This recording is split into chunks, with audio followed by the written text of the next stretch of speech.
गुरुर्ब्रह्मा गुरुर्विष्णु गुरुर्देवो महेश्वर गुरु साक्षात परम ब्रह्म तस्मै श्री गुरुवे नमः।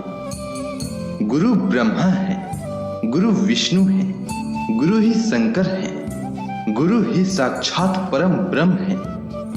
उन सद्गुरु को प्रणाम। गुरु पूर्णिमा के दिन महर्षि वेद व्यास की पूजन करनी चाहिए। महर्षि वेद व्यास का जन्म आषाढ़ पूर्णिमा को लगभग 3000 ईस्वी पूर्व में हुआ था।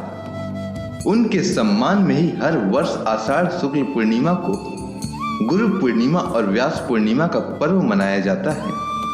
वेद, उपनिषद और पुराणों का प्रणयन करने वाले वेद व्यास जी को समस्त मानव जाति का गुरु माना जाता है।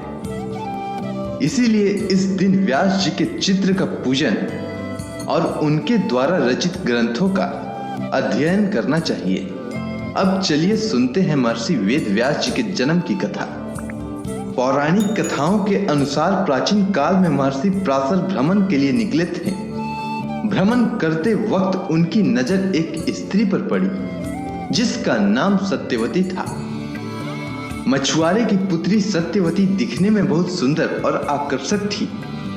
सत्यवती दिखने में तो बहुत आकर्षक थी, लेकिन उसके शरीर से मछली का गंध आती थी, जिसकी वजह से सत्यवती को मत्स्य गंधा भी कहा जाता था। सत्यवती को देखकर ही पराशर ऋषि के मन विचलित और व्याकुल हो गया।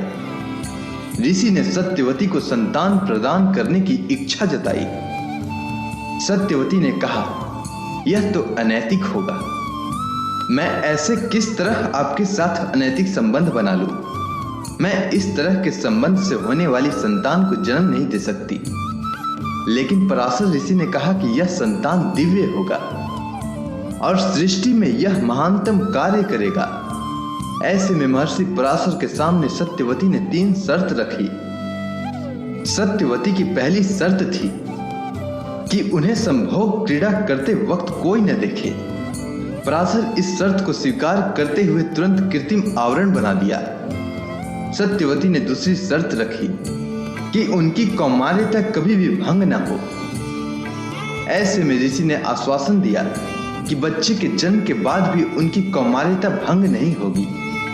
साथ में यह भी कहा कि होने वाली संतान महान ज्ञानी होगा।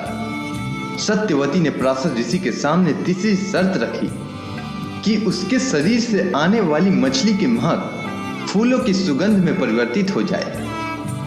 ऋषि ने सत्यवती की इस शर्त को भी स्वीकार करके तथास्तु कह दिया और सत्यवती के शरीर से आने वाली मछली की गंध समाप्त हो गई और मत्स्य या गंधा से वह सुगंधा बन गई।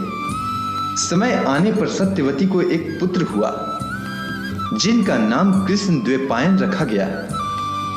यही कृष्ण आगे चलकर वेद व्यास के नाम से प्रसिद्ध हुए। महाभारत काल में मां के कहने पर महर्षि वेद व्यास ने विचित्र वीर्य की रानियों के साथ एक दासी के साथ विनियोग किया, जिससे पांडु, धृतराष्ट्र और विदुर का जन्म हुआ था। वेदों के विस्तार के कारण ये वेद व्यास के नाम से जाने जाते हैं।